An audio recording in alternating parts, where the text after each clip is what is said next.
So, if you guys have been watching E3 like I have, you saw a lot of good games to be excited about. This has actually been a pretty good E3 so far. Like a lot of good stuff, a few surprises here and there. So I decided to make like a little top 10 games for E3 little list. Now keep in mind, guys, this is, I mean, I know that everyone has their own different opinions. Like, yeah, well, obviously everyone has their own preferences, right? So if you don't hear the game you like on this list and don't have any hard feelings about it, I mean, it was honestly because I put it like this. I wish I could put all the games I like on like on the top 10, but I mean I can only pick 10 out of 10. And my friend even helped me out with this. He was like, okay, so like just pick one if you can only have one, like you know what I mean. So I'm just so like if they don't hear a game that you like on this list, it doesn't mean that I hate it. It just means that like it was just hard to pick. I mean I wish I could put all the games in this top 10 list. So please don't hate me for that.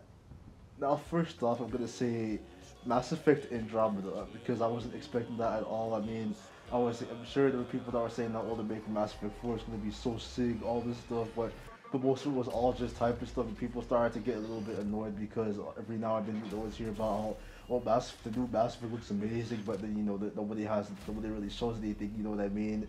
It was like all talk but no walk, I guess. But this trailer did a good job shutting up critics like me because I mean it looked really good. I mean I'm glad that they brought back the Mako. Like everything just looks sick. It looks like it's going back to its older roots along with bringing in a lot of new stuff. So I'm really excited for that game. And I really wasn't expecting to see that E3 slot. That's why I'm putting it on this list. The next I will say is Mirage Edge Catalyst because that not only is that the first time I actually heard them formally call it that, it's also the first time you actually get an actual release date, like an actual street date for Mirror's Edge 2. I mean, the closest thing we're gonna get to that. I mean, this is not Mirror's Edge 2. I'm hearing that this is actually a reboot, which is why it looks like a whole new setting. Like it looks like sci-fi and stuff. And I'm just really hyped up for it because I've been waiting for this ever since the first Mirror's Edge because that came out back in 2008. So just think about how that feels. 7 years and not having real confirmation of if we're gonna get a game or not. And then here we finally have some actual solid news. They showed a little bit of gameplay. They're like talking about it, and there's an actual street day. So I feel like that's a huge step up for Mirror's Edge. Now, next off, I would say Gears of War 4 because, like Mirror's Edge and Mass Effect, I wasn't expecting a 4. I mean, then again, all the Gears of Wars, like Gears of War 1, 2, and 3, like, notice how I don't talk about Judgment, right? The game was garbage. But, anyways, like 1, 2, and 3, right? They all have, like, a similar ending. Usually, the enemy kind of gets destroyed completely in the ending, but for some reason, like, something happens and then there's a sequel, I guess. But in this Gears of War 4, they not only did they announce, they actually showed gameplay of it, and you can already right off the bat you see that Marcus is not in the game. It's two new characters so far. I mean, we don't know if Marcus is in the game right now. We just didn't see him in the demo, so I mean, he might not be the main character anymore. But we don't actually know this yet. What we do know though is that the game did look pretty sick. I think it's gonna be good. I think it's worth keeping an eye on. I liked it because it looked a bit like Gears of War 1 and Gears of War 3 mashed together because those were my two favorite. I know that there's people that like Gears of War 2, but I kind of didn't like Gears of War 2 as much as I liked 1 and 3. Moving on, we have Doom 4. I mean, I first heard about this game from a friend. I didn't know that they were making another Doom. And like, I'll be honest, like, don't crucify me for this when I say this, but I never actually played a Doom game before, so I don't really know much about it at all. I just know that it's good because all my friends that have played it, they say that it's a really good game and that I should get into it. And I think I will because I mean I've seen some they showed the gameplay of that and I thought it looked pretty cool, so I'm gonna keep an eye on that game. Also, people weren't expecting that. It was kind of like a big surprise when they showed Doom 4. Now, next off, I'm gonna have to say Fallout 4. Like Doom 4, I never actually played a Fallout game before. So it's like, don't hate me for saying that. I mean, I just never played one. I mean, I thought it was a good game, but I never really got my hands on it yet. And I kind of have no choice but to get Fallout 4 because if you guys have been following me for a while, then you probably know that I actually am from Boston, and Fallout 4 takes place in Boston. So it would be kind of best if I didn't get the game. You know what I mean? So I'm gonna get it. Now, next up, I'm gonna say Hitman. I think the full name is Hitman: World of Assassination, and I just like it because like at first I mean like sure I mean I was excited just because it's a new Hitman game, but then I got more excited when they showed like the features that the game's gonna have, and it makes you think about like it's gonna be the first time that Hitman like has a really full next gen like thing going on, because it's gonna be on PS4, PC, and Xbox One. And they're gonna do it in a way that like there's gonna be always new hits, like they're always creating new ones for you.